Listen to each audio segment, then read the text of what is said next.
Welcome back, Scott. So this week we're going to tap into a case study. I would like you to break down like a real life example of somebody you worked with. What did you do? How did you come across them, or how did they come across you? What was like initial assessments? What did you do afterwards, and so on and so forth. Because I believe that's going to open up a lot of questions for our follow-up videos to kind of break down what's, where, how. But it would be good if you could just break down, respecting the privacy of the person, but like, hey, what was the age of the person? Why did they come to you? What had they done before? What did you suggest to do instead? Was there any changes at all implemented, or was it like, okay, this is great, let's just build up from there? And what was the actual process to get them where they are, to get them where they came to you for help to be? So I actually am working with someone right now that I think would be a good example of this. So we're not done the goal yet, but we're working towards it. She's 49 years old. And the reason that I think this is a good example is because I've been getting a lot of this, a lot of questions. I'm in a couple different female hormone replacement therapy groups, and these comments and questions are super common, and this is an actual real case example that I'm working with. So she's been doing HRT. So HRT is hormone replacement therapy, and it's becoming incredibly trendy. I personally think it depends on how we want to take this conversation. I mean, I can go off on a major rant here.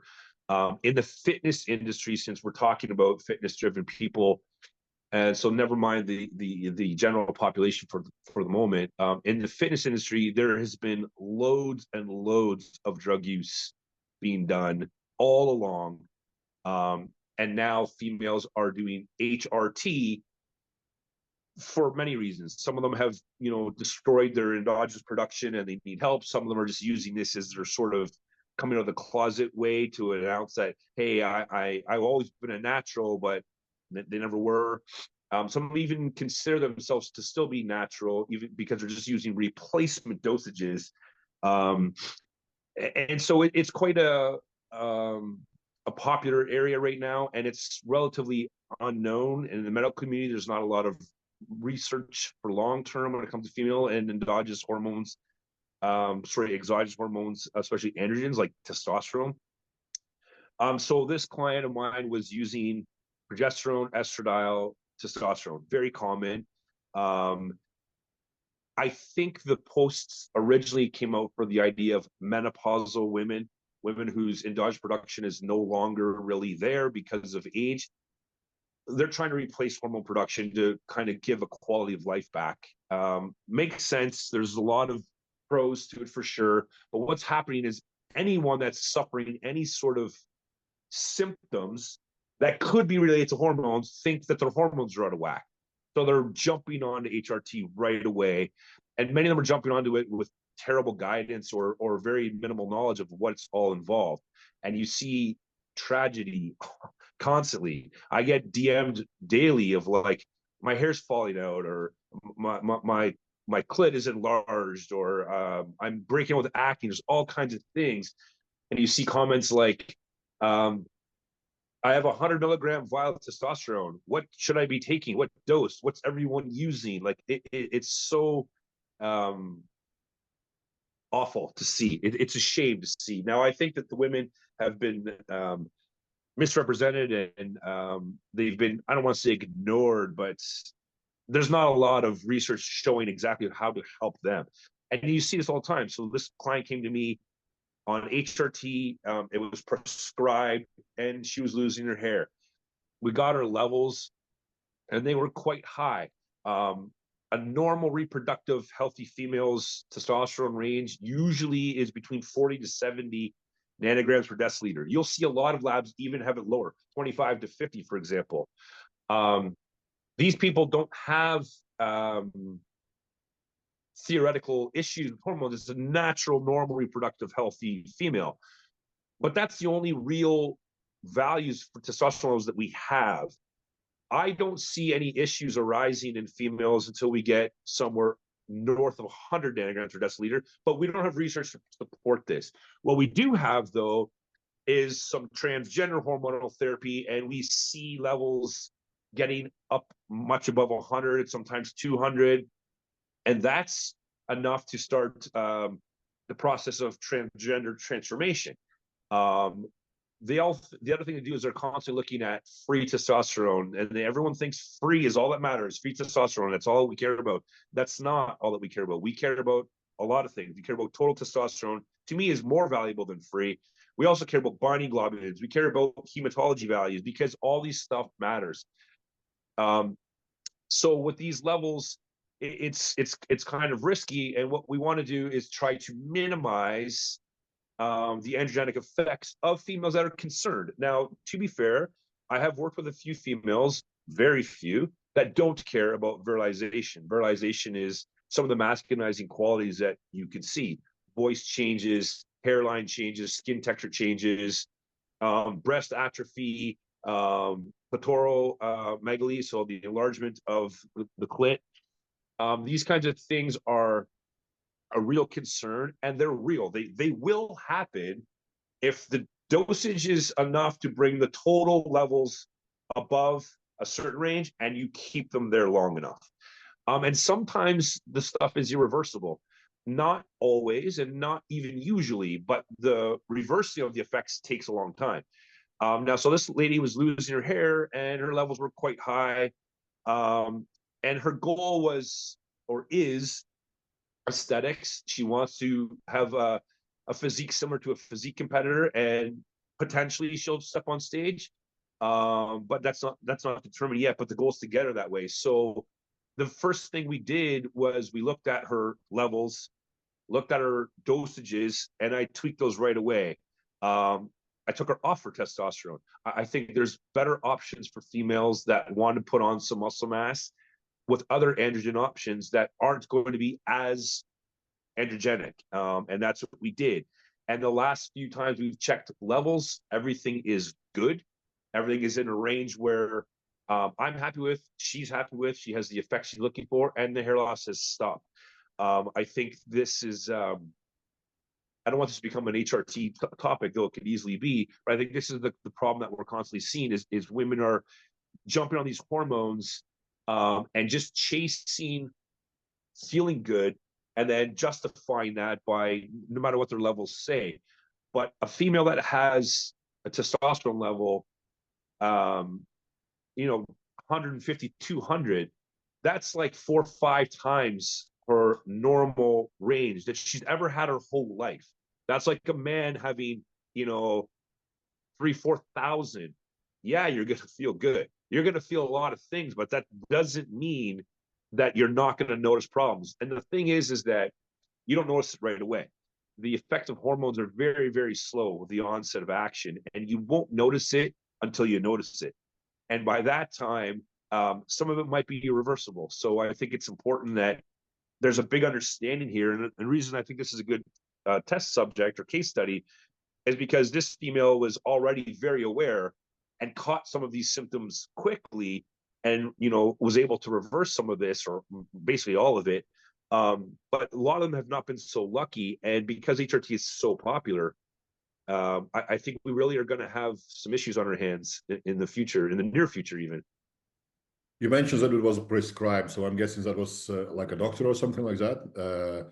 So Yep. Did she go for HRT based on just well-being, or, hey, I want to build a physique? I'm guessing that was...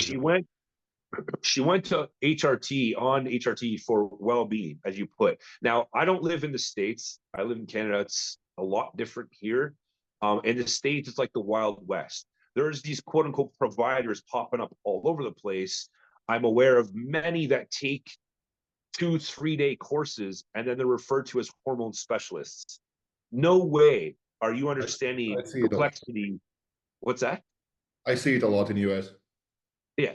No way are you an expert on hormones in a matter of a couple of days. That's a fucking joke. And it's sometimes a feeling that they prey on people. They see you're really stressed out, they either don't understand how human body works or they do, and then they wildly guess if you're stressed out, your testosterone will be low. Let's check just Right. testosterone, nothing else. And oh, Yep. lo and behold, it's low. Let's prescribe you testosterone. Right. And because we don't have a long-term studies showing the dangers or risks of virilization in females, there's nothing to say with a piece of paper like these evidence-weighting people, hey, you should do this because this says that. We don't have that because ethically they're not going to put females knowingly on male hormones for long durations of time because we know what will happen. Hence puberty, hence transgender hormonal transformation. We know what will happen. Why would we subject them to that? But that's just a wide open opportunity for providers to legally be legal drug dealing. And I think that's what they're doing. I'm aware of people spending hundreds of dollars for vial testosterone. We all know it's worth $10, 20 bucks, maybe Yeah. 30, not On average, I've 150. heard about around $300. Yeah, I've seen that too. Like it's legal drug dealing, so I know why. Now, to be fair, I always try to look at both sides of the coin. I do believe there's providers that are trying to do good. I think they want to help, and they see someone that feels this way, they give them a drug and they feel better. Everyone's winning, but the drug will trump a lot of problems. But no one's paying attention to what the drug is actually going to be doing long term because there's no research papers say it won't do that, so they think it's not an issue, but it is an issue, and we know this. I think the biggest, most obvious in your face example is if you take a 10-year-old boy and a 10-year-old girl, hormonally, they're very, very, very similar, bordering on identical in a sense. And by the time they're 18 to 20, we have a man and a woman. It took 8 to 10 years of a very slow onset of hormone increases to make a boy a man and a girl a woman. And we all have the same hormones. We just have them in wildly different amounts. And it's that pubescent time where that all takes place. So to think that that doesn't apply now because you're in menopause or perimenopausal, or you're just in a healthy reproductive female who has symptoms of low T, so you're taking supplemental exogenous testosterone, to think that that can't apply to you is ignorant. But it's being justified by a lot of specialists and that are making mint off of these women, and then I'm dealing with the problems. They come to me, and in the group, if I voice my opinion in some of the groups, they rip on me. They rip on me because they don't want to hear the truth. And one of the things I find interesting is, and you'll know, and all guys know that elevated testosterone changes behavior. You have an argument with a man, you have an argument with a woman. It's a little different the way things go down. In this woman's group, I'm arguing with quote unquote females that are arguing with me like a man because their testosterone levels are jacked up. And some of them tell you they have 300 nanograms per deciliter, 400 nanograms per deciliter. One girl has 500 nanograms per deciliter. And she thinks it's fine because she hasn't noticed any symptoms yet. I don't even want to say this conversation I'm having with her is a symptom because they're just going to rip my head off. But the reality is they're going to see it. It's inevitable. It has to happen. And we literally use this drug to change females that want to become males. We use testosterone and we use those levels. It doesn't take much. Women are very sensitive. So with this given popularity of HRT and women and the possibly like the social pressure of trying to look a certain way because of social media, we have drug abuse on our hands now from women. We've had it with men forever for the same sort of reasons. Now it's women. But the thing is that they have no hesitation to take any drug. I've literally seen them take this drug. Now they have to take, there's women taking blood pressure medication because their testosterone's too high, but they don't want to lower their testosterone because they feel good. So they'll take blood pressure medication. And then they'll take something to fix that their hair's falling out. And then they'll take something to fix their appetite because they're eating too much. And like, so the GLP-1s are in place now. Like every drug is in play and it's all fair game to them. And somehow in the States, they can legally provide this shit to people for, after a couple days course, 3-day course, you're an expert. It's kind of scary. Now, my client here, she's very, very responsible. And she's working with, so far, what seems to be an excellent medical professional. The only reason that the issue had is because they were experimenting with her levels. And this sort of stuff happens. The levels got too high. she saw the effects because she was paying attention. We changed it. Now she came to me, and I just changed things completely because of her goal. And I took testosterone out, and I introduced a different hormone, androgen, actually, at a much, much lower dose. And it's filling the gaps that she got from the testosterone, and it's 30% as androgenic as testosterone is. And all the things that she was seeing from test are gone. Yet the muscle building effects that she had with test are actually better now. And things are going very well. In terms of the assessment, I take them through everything. I looked at all of her medications. She's on 1, 2, 3, 4, 5, 6, 7, 8, 9, 10, 11, 12, 13, 14, 17 different things when she started with me. Some supplements, some drugs, some vitamins, whatever. Da, da, da. Now she's on 4. Because I think that some of them, obviously, they're prescribed from a doctor. It's not my job, nor am I allowed to intervene on that. I offer my thoughts. They take it up with their medical professional and deal with that.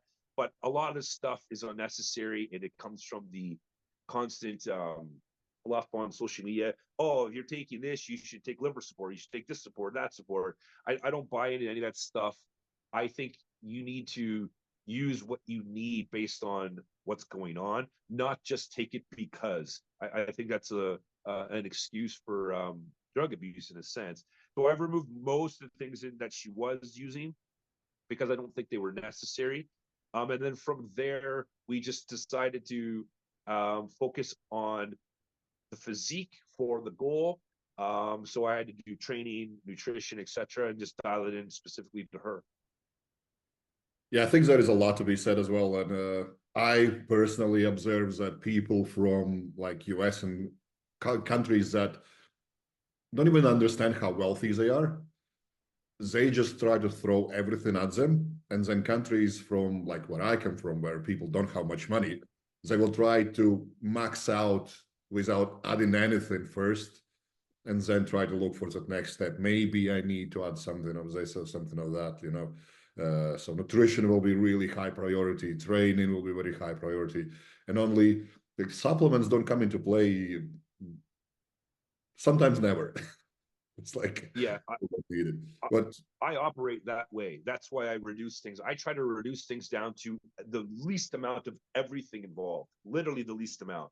Because if I can get the bare bones minimum, then I know I have so many tools I can put into play if and when needed. But if I start with everything at once, I don't have a lot of options to move when I need to. So I scale it way, way, way, way back. And the problem is that, and again, maybe it's the social media pressure, I don't know, but the problem is people don't have patience. They want something now. They want it overnight. Drugs are wickedly powerful, but they're ignorant to the reality. Like if drugs are so powerful that they can give you the result you want overnight, don't you think they're also as powerful to give you potential problems down the road? Of course, but they don't think that way. I think you can get wildly, wildly better results than people think with proper nutrition play and proper training play. And that's usually botched. Like people are just eating whatever the fuck they're IIFYM if it fits your macros. This is not an if it fits your macros. It's if it fits your milligrams. Don't mistake in that. So people are just like, oh, eating whatever shit food they can eat just to hit their macros. And they're potentially and oftentimes running nutrient deficiencies that are just hindering the progress the entire time. And then they resort to a drug to try to, bridge the gap. And before you know it, you're on a lot of different drugs.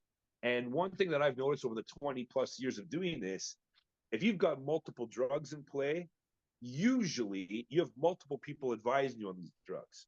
A natural doctor, an osteopath, a medical doctor, an endocrinologist. You have 5 cooks in the kitchen offering you their part of the recipe, but nobody's overseeing the cocktail completely. And I have seen lots of problems with that. And that's because there's just so many people offering you the input. No one's looking at the interactions of all these drugs. And the more drugs you're taking, the more variables and risks you're taking. There's no safe drug use. So it really is an interesting, very popular issue that we have right now. It's not even drugs, right? It's even multivitamin. When you open it up, Yeah, some of them just throw in everything, and some of those yeah, things cancel each other out, and it's like makes no sense to take them at the yeah. same time. But that's another topic. You can talk days about just supplements and how some of them are just Oh, waste of money. absolutely. Well, most of them are waste of money, to be honest. Like, what kind of physical metrics did you assess to really put her into place of starting to build towards her physique? That's what I'm interested in. Did you assess any strength metrics? Did you assess any metabolic rate, or whatever? What I look into will be completely different to what you look into, and some people don't want to admit it. Men are not women. We are not the same. Like, Right. some things will be the True. same, but a lot of things are completely irrelevant. So It's what very did true. you look into to make sure that you can tell her, you know what? Yes, I can help you to get there. Everything is fine. Or hey, maybe we need to adjust these little things to get there, and then we can start building you up. Yep. So the blood work and all the symptoms and all these things is kind of what we did when we adjusted the HRT program and the very, very minimal supplements she's using. That was all based on her health markers and her blood work. When it came to her training and her nutrition, I do assess. I assess some sort of max lifts.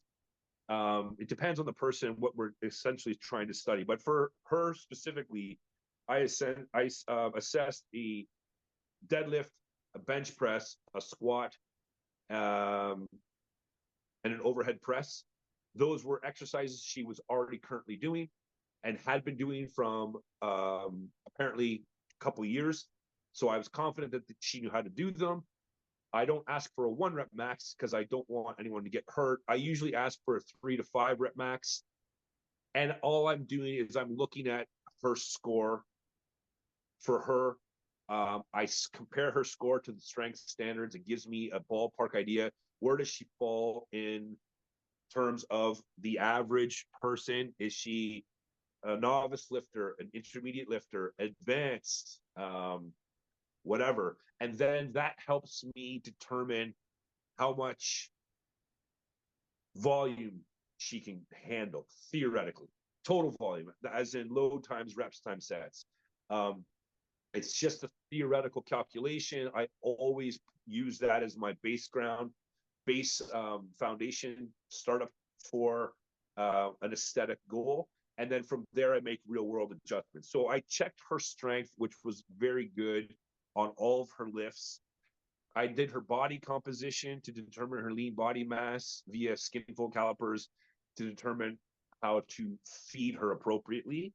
And then from there, I broke down her caloric breakdown in terms of macros. I didn't give her a quote unquote meal plan. I don't love doing that. I will if someone asks, but I like them to choose their foods because it usually improves compliance.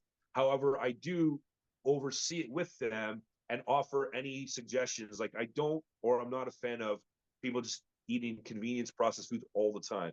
I stick with that 80-20 rule that I wrote in the book I think we shared the link to the book I wrote a couple episodes ago. I stick to Oh, it's that on the all the page. time until, sorry, I'm gonna add it here as well. I stick with that until I see a need for something else, which happens. But usually that is symptomatic and or blood work. And if that's not the case, we keep rolling with that.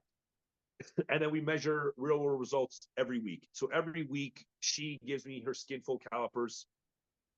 I don't offer or I don't ask for pictures very often. I don't think a lot in pictures until possible. If somebody is extremely lean, like maybe getting ready for a photo shoot or a stage, and that final week or two, the magical peak week, you could see things in a frequent picture daily sometimes. But when you're not that lean, I don't think you can see a lot in pictures. You can see stuff in person, but not so much in pictures. I think it's too many variables in play. So I don't ask for all that. Maybe monthly pictures monthly, but calipers come in weekly, and we oversee our training as well every week. How did last week's total volume, load times sets times reps? How did that do? How did you do? How did you recover? We have a very long list of, not long, but decently detailed list of metrics. How do your joints feel? How's your energy? How's your sleep? How's your mood? How's your libido? How's your appetite? All these things scored. That gives me an idea of how she's doing. And then we just look at that each week. And I adjust the volume and or intensity of her training each week based on the feedback of the previous week. And then that changes if milligrams go up or milligrams go down, because the ability to recover from training changes with drug use, obviously. So we have to kind of back and forth adjust that based on where she is. She's currently not using anything other than her prescribed HRT, prescribed with a slight tweak. I swapped the testosterone for nandrolone in half the dose. So she was doing 4 milligrams of testosterone. No, that's not right. Let me just verify this quickly. Yeah, 8 milligrams a week, 4 twice a week. I have her doing half that with nandrolone once a week, and we're getting the exact same so far. And it's been 13 weeks now. So far, everything has been as good from a performance point of view and better in a symptomatic point of view. So that's working well. Now, she is wanting to use exogenous hormones to help pursue her goal, which we will do, but that's not yet. That's not coming for a few more weeks. And then from there, the training will get a total makeover, because now our ability to train and recover is going to be amplified. And so I'll have to be able to, and her ability to partition the nutrients that she's consuming and her ability to grow is going to be different. So we have to adjust to suit. So you mentioned those exercises you're picking up, like what she's already doing. How do you assess that it's the right choice for her? And another thing what you mentioned is like volume landmarks, because I'm guessing, hey, if you want to build physique, you are going to go for a little bit of volume. What I see a lot of times for women specifically is that they perform first set really well, and then they literally die. So how do you overcome that? What is the strategy for them to be able to tolerate more volume? Is that nutrition coming into play? Is there a specific training you plan for a few weeks for them to get adjusted? What's happening there? Yeah, both and more. Nutrition definitely comes into play. And again, I think that's one of the things where I like to make sure that the females I'm working with are in this for the long run, because this is a time-consuming process. I don't want to say, here's your training, and then next week, oh, here's this and here's that. That's not how the body works. The body's averaged over time.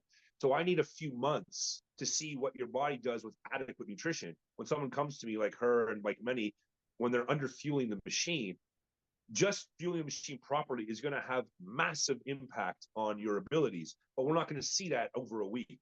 We're not going to see that for a few months. So that has to all be in play. So the first few months, oftentimes, depending on who's coming to me and where they're coming from, the first few months oftentimes are just a waiting period to see how is the body responding. So nutrition is super important. How I have them track their training depends on drug use. When they're not using milligrams, I don't put as much emphasis on total volume in terms of lots of sets. I like them to focus more on a heavier load, so the intensity is higher. And then I have them take a certain rest period, usually depending on the person. I mean, it is assessed individually, but usually 3 or 4 minutes. Yeah, say around 3 minutes between sets, so they can repeat the same load without having to reduce it too much. And because it's quite heavy, the reps aren't crazy high. 6 to 8 reps to me is a sweet spot for females not using drugs. And if they're taking a 2 to 3 minute rest period, they're going to be able to repeat that for a few sets. And I only need to do a few sets. And if that's happening, and it always, knock on wood, is, there's nothing really else to worry about. That's going to progress as they progress. When it comes to her exercises, I use those compound lifts to test her. None of them, that's not true, actually. The overhead press is in her training. All the other ones are not intertraining. There is no squat intertraining. There is no deadlift intertraining, because those lifts are not overly productive to her end goal. They're actually counterproductive, in my opinion. So they're not there. The overhead press is still there because it's still relevant, but I choose the exercises based on the goal. She has to look like X. Then if X requires this, we need the exercise that best stimulate this, and this. And that's how we do it. And we do it from a top-down priority sequence. So if I think her lats are her most underdeveloped muscle group, lat exercise are going to be at the beginning of the exercise, or the beginning of the training session for that day. So for example, she's starting with chin-ups. And then from chin-ups, she's progressing. And I'm doing chin-ups. I did chin-ups on her specifically because they're very difficult on a female. They're also an excellent measurement of progress. And females feel great when they can perform chin-ups. So it's a motivational, excellent way to measure. Now, once I have exhausted a little bit from the chin-ups, I put them into a machine, and or in this case, a cable, and she's doing a wide grip pull down. Because if from experience, I see that if I put you in fresh into a machine and you're giving her, sometimes momentum starts taking over, and we start losing the emphasis of where we're trying to target the stimulus. If I pre-exhaust them a little bit, in this case anyways, it usually leads to a little bit better technique. I'm very specific with technique for an aesthetic goal person, because if your goal is to put mass here, then this needs to get the stimulation. If I'm stimulating this by rocking my whole body, I'm not putting it only here, I'm putting it other places as well. We're distributing it around. We don't want to. We want to put it right where it needs to go. So I'm pretty specific with technique of exercises. And I just put her exercises down in priority sequence. On her, she has 3 training sessions, and they repeat twice each week. So she trains 6 days a week because that's what she asked for. I divided her volume across the 3 sessions. It's not an even distribution. It's not like every muscle group gets the same. It's based on what she's able to do from those tests, how she scored, and what muscles matter. If she has the best score in the world for glutes, but has zero need for glute development, I'm not going to pour a bunch of volume into her glutes. There's no point. Her goal, not only for competitive, but also her preference, these things factor. She's going to be a little bit interesting because she's kind of a hybrid, in a sense that she wants to look the part of a certain category on stage, but she also wants to have an overdeveloped set of glutes, because that's just her own personal thing. So eventually she knows she's going to have to make the decision. You either do very well at the category you want to compete in, which is counterproductive to the oversized glutes, or you oversize the glutes and you place mediocre in the category. But that's not until way, way, way later, because first she has to see if she even wants to compete and go through with it. And if she does and she's successful, she'll figure out, this happens all the time, they'll figure out what's more important to them, and then they'll push for that. I mean, it wasn't that long ago I was working with an adult film star who was also a figure athlete. And we were literally trained for prep for a competition, but she got a very good contract for films. So the priority switched from the figure gold back to porn, and everything had to switch because she, made the call. So this kind of thing happens. But for this one right now, currently, it's a bit of a hybrid. We have to put muscle where it needs to go for the category, but I also can't neglect one muscle group because she preferentially wants that to grow, if that makes sense. Absolutely. How much do you want to touch into nutrition? Because you said you pretty much let them do what they want as long as they follow the guidelines. Do those guidelines shift from, let's say, just weight loss, muscle growth, competitive setting? Is there much of a difference, if any at all? Yeah, there is. There is a difference, but it always, again, I know it sounds like everyone always says, but it does depend. From an aesthetic point of view, I don't need the same amount of performance as I do from an athlete. I don't really consider the stage of bikini and figure and all that stuff that much of an athletic, goal. It's more of an aesthetic goal. So the need for carbohydrates and all that kind of stuff in terms of performance is different for aesthetics. So essentially training a bodybuilder, no matter what category, is the easiest thing to train. They really don't have to do anything very, very complicated. The only thing that's challenging for them is their commitment to suffer extreme leanness, which is usually pretty grueling in terms of dieting, but it doesn't require any real magic. You have to lift weights based on what you need to grow, and you have to eat a certain amount of calories. The macro breakdown matters, but not to the same extent as it does for performance athlete. Because for a performance athlete, we have to consider repletion of glycogen usages, and we have to time things based on the type of training and their scheduling. Bodybuilding, it's not really like that. Health markers, when it comes to bodybuilders, health markers and or symptoms is my biggest indicator of a need for specific tweaks on nutrition. And if none of those are happening, then I use their compliance as the driver. Sometimes compliance is threatened, but we need to do something specific for the outcome, and that's just part of the game. But if all things are equal, training is going well, they're not symptomatic, their sleep is good, their health markers look good, and their compliance is strong, if they're eating a well-balanced diet, I don't intervene much. So what did you look specifically in this person, and what did you change? And this person, I increased the amount of calories because there was just not enough. There was not enough, and there was a fear of carbs. And so the fear of carbs, I think, usually comes from weight. There's a change in scale weight when the introduction of carbs happens. I see that all the time.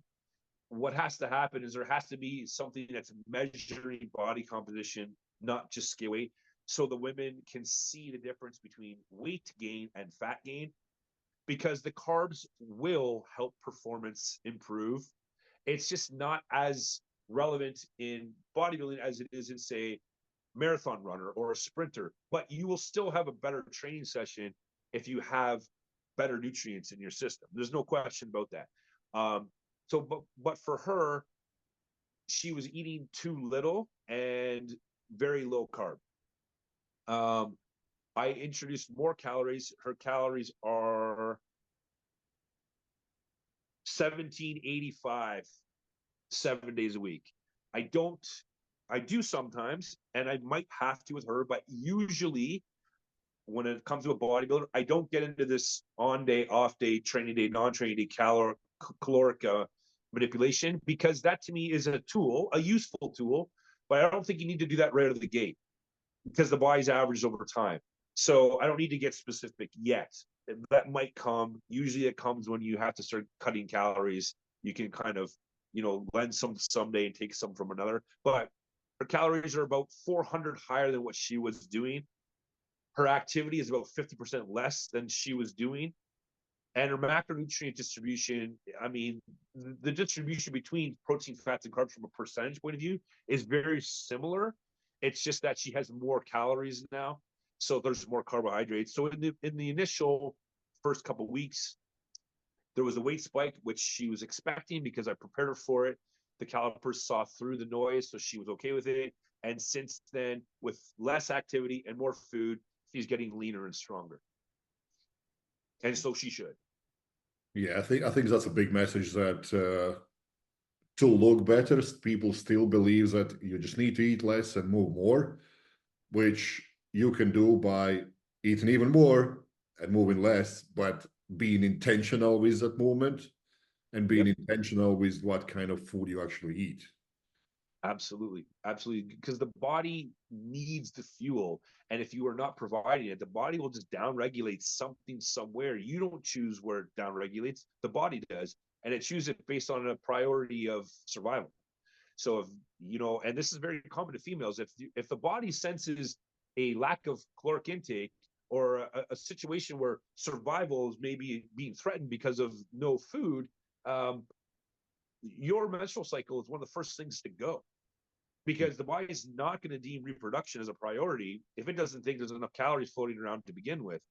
So you start getting irregular menstrual cycles. That's not good. We don't want irregular menstrual cycles in females, especially coming from too much activity or not enough caloric intake, or both, because that is going to be one of those long-term problems that we're going to see.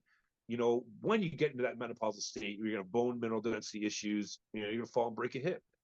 So we don't want to see that stuff. So yeah, so unfortunately, what we constantly see, or what I constantly see, is athletic females just under fueling the machine. It happens all the time, and it's usually it usually requires a little bit of communication and some time and patience to see through the problem when you first increase the calories, because you're going to get a weight blip, but it's just from the mass of the food. It's not fat. And once they see that, they're okay with it.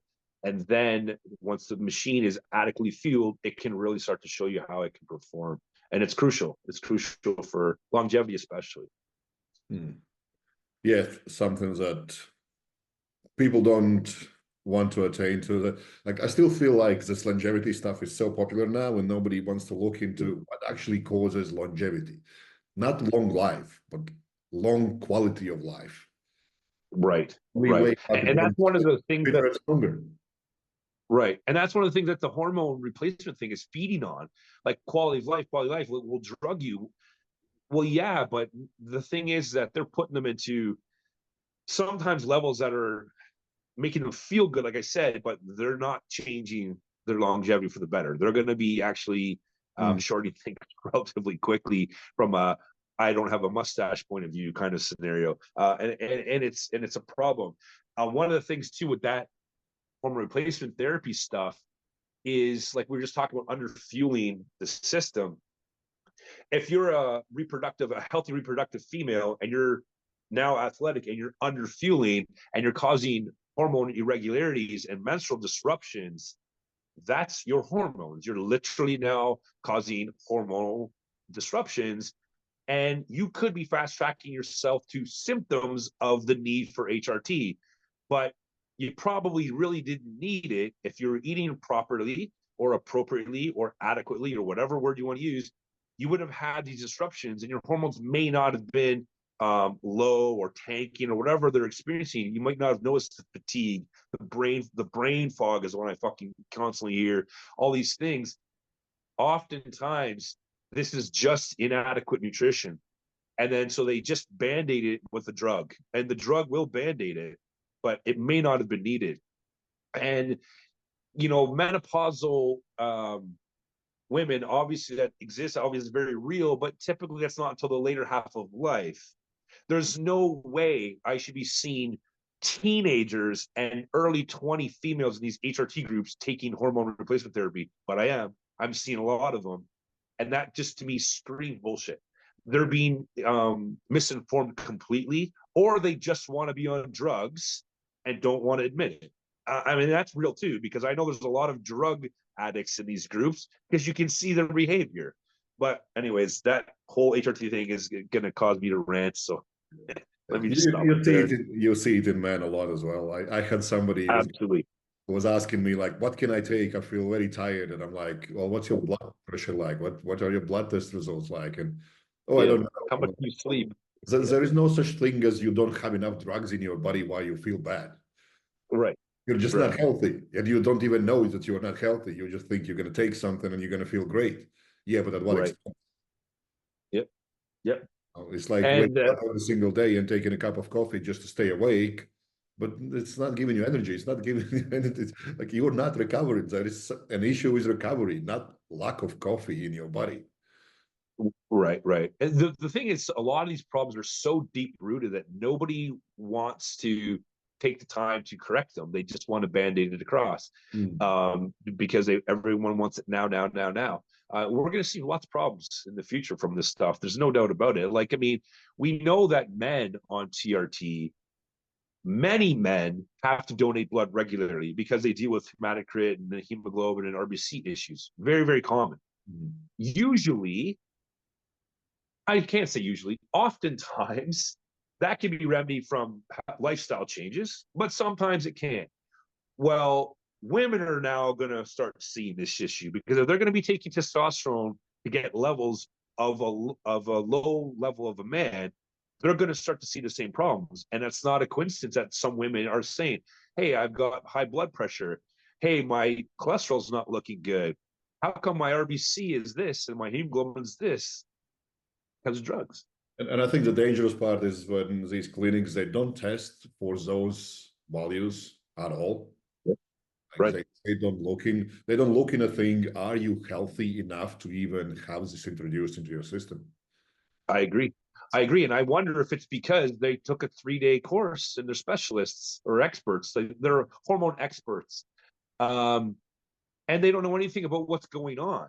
Like, I mean, it's kind of like, no disrespect to a doctor. Medical doctors are very, very well educated. But when a medical doctor looks at your blood work, they're looking at your blood work with a Gen Pop sick person in mind. They're not looking at their blood work with well, this is a world-class athlete. So the context of the blood work is super relevant. And so it's not that the doctor is necessarily wrong. They just have the wrong information.